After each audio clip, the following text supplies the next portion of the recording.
8h05, agora de Brasília. Cláudio Humberto, também aqui na abertura do Jornal Gente da Rádio Bandeirantes. Salve, Cláudio, bom dia. Olá, Thaís Freitas, muito bom dia. Bom dia, Sônia Blota. Bom dia, Pedro Campos. Bom dia, Cláudio. A Sônia não está conosco hoje, mas enfim, onde ela estiver, bom dia para ela. Mas olha, e bom dia também para os nossos ouvintes. Eu queria, é claro, esse tema é um tema obrigatório, digamos assim, né, de todos os comentários. E eu queria destacar exatamente a eleição em si, né?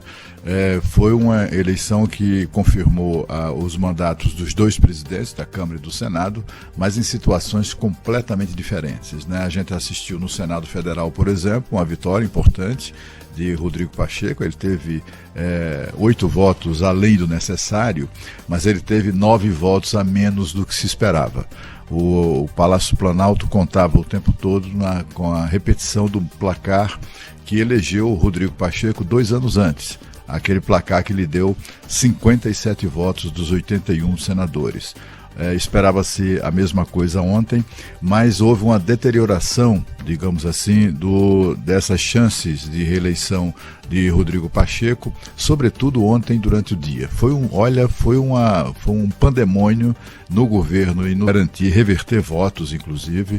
O governo sentou praça no plenário do Senado Federal e também nos gabinetes, e vários votos foram revertidos mediante aquela troca ali, aquele toma lá da cá, que é muito conhecido no Congresso Nacional. Foi uma distribuição ou uma oferta generalizada de cargos de primeiro, de segundo, até de primeiro escalão, isso chegou a ser cogitado, mas sobretudo cargos de segundo e terceiro escalões, que são ambicionados pelos deputados, cargos que foram postos, digamos assim, né?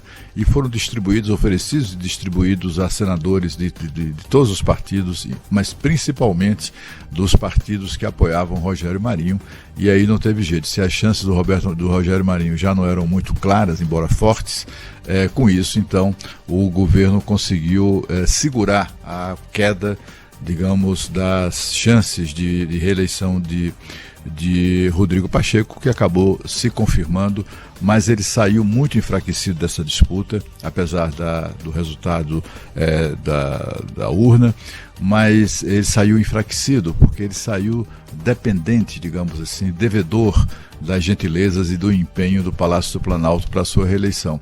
Inclusive um empenho que surpreendeu. Ninguém imaginava no Senado que o Palácio Planalto estava tão desesperadamente interessado nessa recondução de Rodrigo Pacheco, que já num dos seus 3 discursos, ele estava disposto a falar. Ele fez 3 discursos. Fez um discurso como candidato, fez um discurso depois, logo após a proclamação do resultado, e fez um terceiro discurso a pretexto de declaração à imprensa ou de entrevistas já na residência oficial, minutos depois.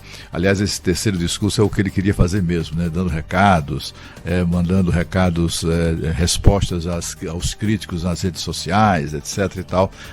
Aquilo é que ele queria dizer mesmo. Mas lá no discurso agradecendo a votação, ele já entregou o ouro, né? Ele já disse que agradeceu, é impressionante, né? O presidente de uma casa legislativa agradecer, incluir entre os seus agradecimentos ou manifestar sua gratidão ao presidente da República e ao governo, né? E disse, inclusive, usou a expressão colaborativo para definir qual será o seu comportamento.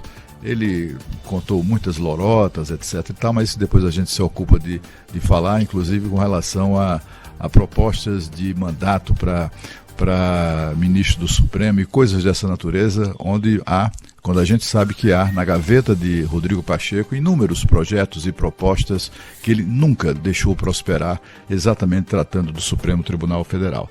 Mas a eleição na Câmara dos Deputados foi completamente diferente, porque dela saiu muito fortalecido Arthur Lira. Se Rodrigo Pacheco saiu enfraquecido, apesar da reeleição, na Câmara foi o contrário.